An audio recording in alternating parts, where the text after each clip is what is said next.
ರಾಜ್ಯಪಾಲರುಗಳನ್ನು ದೇಶದಲ್ಲಿ ಬಿಜೆಪಿಯವರು ದುರುಪಯೋಗಪಡಿಸಿಕೊಂಡು ವಿರೋಧ ಪಕ್ಷಗಳನ್ನು ಮುಗಿಸಬೇಕು ಎನ್ನುವ ಹೇಡಿತನದ ರಾಜಕೀಯ ಮಾಡುತ್ತಿದೆ ಎಂದು ಆರೋಗ್ಯ ಸಚಿವ ದಿನೇಶ್ ಗುಂಡೂರಾವ್ ವಾಗ್ದಾಳಿ ನಡೆಸಿದರು. ಶನಿವಾರ ಬೆಳಗಾವಿಯ ಪ್ರವಾಸಿ ಮಂದಿರದಲ್ಲಿ ಸುದ್ದಿಗೋಷ್ಠಿಯಲ್ಲಿ ಮಾತನಾಡಿದರು. 100 ಪುಟಗಳ ದಾಖಲೆ ಕೊಟ್ಟಿದ್ದಾರೆ. ರಾಜ್ಯಪಾಲರು ಅದನ್ನು ಪೂರ್ಣ ಅಭ್ಯಾಸ ಮಾಡಲು ಸಮಯ ಬೇಕು. ಆದರೆ ರಾಜ್ಯಪಾಲರು 2 ಗಂಟೆಯಲ್ಲಿ ಓದಿ ಸಿದ್ದರಾಮಯ್ಯನವರಿಗೆ ನೋಟಿಸ್ ಕೊಡಿಸಲು ಬಿಜೆಪಿ ಮಾಡಿದೆ ಎಂದು ದೂರಿದರು. ಭೀತಿ ಏನಂತ ಹೇಳಿದ್ರೆ, ರಾಜ್ಯಪಾಲರನ್ನ ಇಡೀ ದೇಶದಲ್ಲಿ ಬಿಜೆಪಿಯವರು ಯಾವ ರೀತಿ ದುರುಪಯೋಗ ಪಡಿಸ್ಕೊಳ್ತಾ ಇದ್ದಾರೆ ನಿಮಗೆ ನಾನು ಹೇಳಬೇಕಾಗಿಲ್ಲ. ಮಹಾರಾಷ್ಟ್ರದಲ್ಲಿ ಏನು ಮಾಡಿದ್ರು ನಿಮಗೆ ಗೊತ್ತಿದೆ. ಕೇಳಿ ನೀವು. ಬಿಜೆಪಿಯವರ ತಂತ್ರ ಏನಂತ ಹೇಳಿದ್ರೆ, ವಿರೋಧ ಪಕ್ಷಗಳನ್ನು ಮುಗಿಸ್ಬೇಕು, ವಿರೋಧ ಪಕ್ಷದ ಮುಖಂಡಗಳನ್ನು ಮುಗಿಸ್ಬೇಕು. ರಾಹುಲ್ ಗಾಂಧಿಯವ್ರನ್ನು ಕೂಡ ಬಂಧನಕ್ಕೆ ಒಳಗಾಗುವಂಥ ಪ್ರಯತ್ನಗಳು ಮಾಡ್ತಾನೆ ಇದ್ದಾರೆ. ಅವಾಗ ಅವರನ್ನು MP ಸ್ಥಾನದಿಂದ ತೆಗೆದಾಕುವಂಥ ಷಡ್ಯಂತ್ರ ಮಾಡಿದ್ರು. ಯಾವುದೋ ಒಂದು ಭಾಷಣದ ಮೇಲೆ ಕೋರ್ಟ್ಗೆ ಎಲ್ಲೋ ಒಂದು ಕಡೆ ಕೋರ್ಟ್ಗೆ ಹಾಕಿ 2 ವರ್ಷ ನಂತರ ಸಡನ್ನಾಗಿ ಕೇಸ್ ಓಪನ್ ಮಾಡಿ ಒಂದು ಚಿಕ್ಕ ಕೋರ್ಟ್ ಗುಜರಾತ್ನಲ್ಲಿ 2 ವರ್ಷ ಸಜಾ ಕೊಡಿಸ್ಬಿಟ್ರು. ಈ ಥರದ ಕೀಳಮಟ್ಟದ ಹೇಡಿತನದ ರಾಜಕಾರಣ ಬಿಜೆಪಿ ಮಾಡ್ತಾ ಇದೆ. ಅದಕ್ಕೆ ನಿಮ್ಮ ಸಮರ್ಥನೆ ಇದೆಯಾ? ರಾಜ್ಯಪಾಲರು ನೋಡಿ, ಯಡಿಯೂರಪ್ಪನವ್ರ ವಿರುದ್ಧ ಸ್ಯಾಂಕ್ಷನ್ ಕೊಟ್ಟಾಗ ಲೋಕಾಯುಕ್ತ ಫೈಂಡಿಂಗ್ಸ್ ಇತ್ತು, ಸಂತೋಷ್ ಹೆಗ್ಡೆ ಫೈಂಡಿಂಗ್ಸ್ ಇತ್ತು, ಇಲ್ಲಿ ಇವರು ಇಲ್ಲೀಗಲ್ ಮಾಡಿದ್ದಾರೆ ಅಂತ. ಅದರ ಮೇಲೆ ಲೋಕಾಯುಕ್ತ ಆ ಕಂಪ್ಲೇಂಟ್ಗಳ ಮೇಲೆ ಬೇರೆ ಎಲ್ಲ ಮೆನ್ಷನ್ ಮಾಡಿ ಗವರ್ನರ್ಗೆ ಅವತ್ತು ಕೊಟ್ಟಿದ್ದರು ಸ್ಯಾಂಕ್ಷನ್ಗೆ, ಪ್ರಾಸಿಕ್ಯೂಷನ್ಗೆ. ಆಯಿತಾ?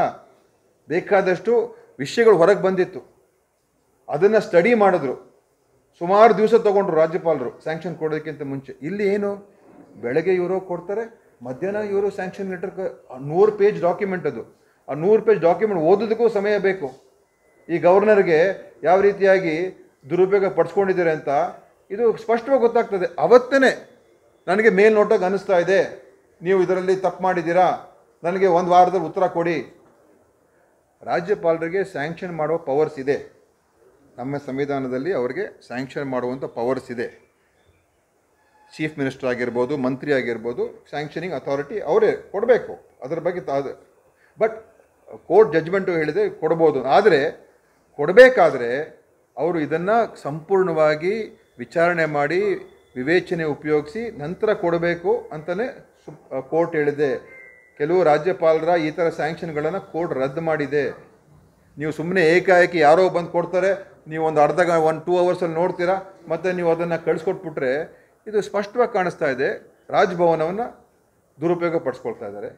ಮತ್ತು ಇದರ ಬ್ಯಾಕ್ಗ್ರೌಂಡು ವಾಲ್ಮೀಕಿ ಇದರಲ್ಲೂ ಕೂಡ ED ಬಂದಿರುವಂಥ ಉದ್ದೇಶ ಸಿದ್ದರಾಮಯ್ಯನ ಸಿಕ್ಕಾಕ್ಸ್ಬೇಕು ಮತ್ತು ಈ ಸರ್ಕಾರವನ್ನು ಬೀಳಿಸ್ಬೇಕು, ಉರುಳಿಸ್ಬೇಕು.